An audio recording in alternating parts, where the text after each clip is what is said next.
Hey YouTube, it's Corlash1990, and today I have an update to my Enchantress Sorcery deck, and it's a pretty big update. I basically made the entire deck just mono water, since water does have quite a few auras, like just in it, like pretty good ones too. And this deck is pretty much just a hardcore control deck. Start things off with the avatar. So if you don't know Enchantress, the usual 20 health, 1 attack, tap, player, draw sight. And whenever you cast a spell, you may animate target aura until your next turn. It's an aura minion with power equal to its cost. So ideally, our deck wants to close out the game with our auras that are also controlling the board, forcing our opponent to go where we want them to. This can even be used as like removal on top of stuff. And yeah, just basically just the idea of what control does. You can also animate your opponent's auras with this. It says animate target aura. So if there's any auras that are really troublesome that your opponent are playing, you can animate it and then attack and kill it with some of the stuff they have in the deck. So usual, I'll go over the Atlas deck and then I'll go over the main deck. Keep Enchantress right up there. So to fit the control theme, I am running a Great Wall. I, again, really like this site. It makes ground minions not be able to pass over it, so restricting your opponent's movements. The rest of this is pretty straightforward for water decks. We want to make a decent sized body of water, around 5 to 6 sites. You don't really need to overextend yourself all that much.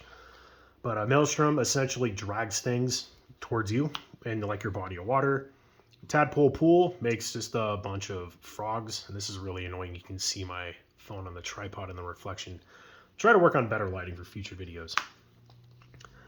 Island Leviathan, if we do get there, highly doubt it, but if we do, this can turn into an 8-power minion that just starts stomping around everywhere. And then a 3 undertow. Again, this just drags things where you need it to be on Genesis.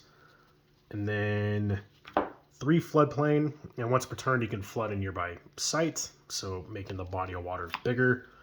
And then just 3 copies of each of the 3 rivers. There is a winter river as well, but it was like a alpha like box topper promo thing. I don't include that in here. Honestly, you don't really need any more than this as well. So pretty simple Atlas. It's very straightforward.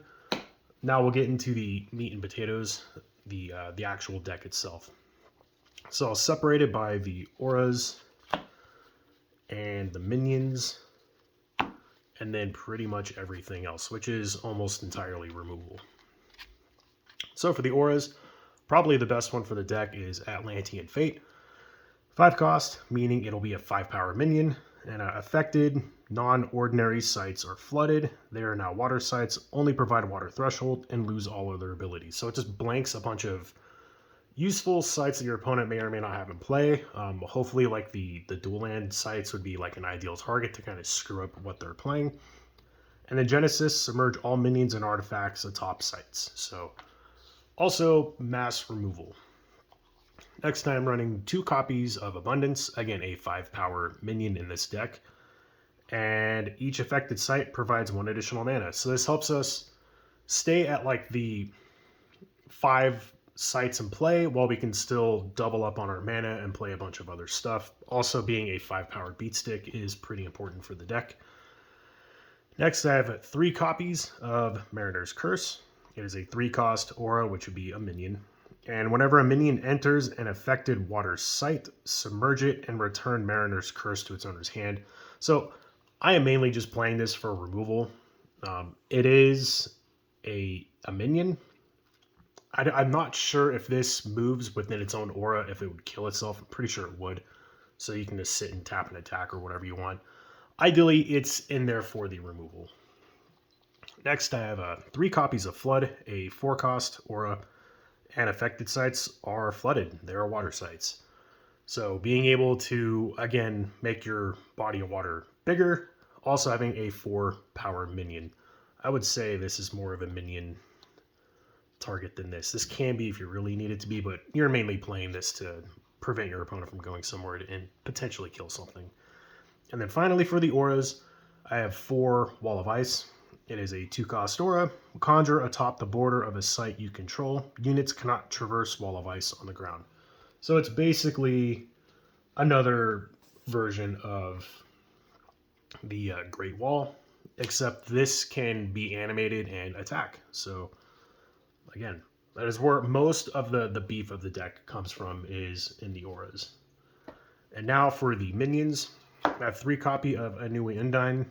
It is a 5-cost minion with Submerge, and it gets +1 power for each site in her body of water. So basically, make stuff like play all your water sites together, play some floods to make the body of water even bigger, and this is kind of like your end game finisher. If you don't like this card for whatever reason, I personally love the artwork, so I play it for mainly that reason. You could cut it for like a great old one, and then 2 more of the Diluvian Kraken. If you really wanted that like extra power and that beef, it's just, you got to be able to get up to the cost to play those cards. Which is, it's doable with Abundance, but I like playing these personally. And next is a card that I have always enjoyed and never really put into a deck until pretty much now. It's Tufted Turtles. 3 costs, 2 power. The first time it would take damage each turn, prevent that damage. So it is a pretty hard and annoying minion to kill. And that's kind of what it's in here for. It's in here to just run interference and annoy our opponents. And then finally, to round off the minions, we have 4 of the Fenvale Muse. The 1 cost, it's a spellcaster. I don't really know if it's all that important that it's a spellcaster, kind of. But ideally, whenever it casts a spell, like we don't really need it to like be like an arc node and like arc spells a whole lot. But whenever it casts stuff, you get to trigger the ability of a nearby river, which is always pretty good because it helps fixes our card draw like all the rivers do. And now for the spells of the deck. And again, this is almost purely removal or things that lead to removal. And to start that off, we have 2 polymorph. This card's fantastic. One of the better removal spells in this game. 2 cost, transform target nearby minion into a frog token. So you basically like remove the minion from play and give them a powerless frog. I have 3 copies of Stormy Seas. The artwork is great on this as well. But 4 cost, submerge all minions and artifacts occupying target water site. So again, it's pretty key where we play Flood, bring our opponent's stuff to us, and then we drown it. Speaking of drown, we have 4 copies of Drown. 3 cost, submerge target minion or artifact to Fable. So very just straightforward removal. And now I have 3 copies of Shrink. It's a 1 cost spell, and set the base power of target nearby unit to 0 until your next turn. So you can shrink something down to nothing and then have like a turtle come in and just finish it off, or you know, whatever you may have, like the Enchantress or an aura, something to just come and kill off a big strong unit that was giving you trouble. And then to round the deck off, and the like super control theme of this deck is 4 copies of Sleep. It is a 2 cost spell, and target minion at a location up to 2 steps away falls asleep. It's disabled until it takes damage. So again, anything that's like super big or anything that we can't drown because it has submerge, just put it to sleep. Put it to sleep and then keep it there, and don't smack it, basically. So anyway, that is the deck. It's a very streamlined control deck. I would not say it's the easiest deck to play. At first, I thought Enchantress was one of the weaker avatars in the game, but the more and more I play it, the more and more I get used to it, the more I realize that it is a deceptively strong avatar, and in the competitive scene, it is actually pretty popular too. It's like topping some events and doing quite well. I personally don't play this game to that level, and I don't have the intention to. You know, to each your own if you're into that. But this is kind of like my take on control with like a pretty common, you know, kind of casual-esque theme. There's some cards in here you probably wouldn't play. Optimize over others, maybe run a second color and whatnot. But I do notice a lot of the Enchantress decks are running water, and I agree. Like, a lot of the good auras are water auras, and water in general has just a ton of auras. Maybe add in air for like thunderstorm and whatnot, and just more good removal, and then more card draw on top of that as well. But anyway, that is the deck. Thank you all for watching.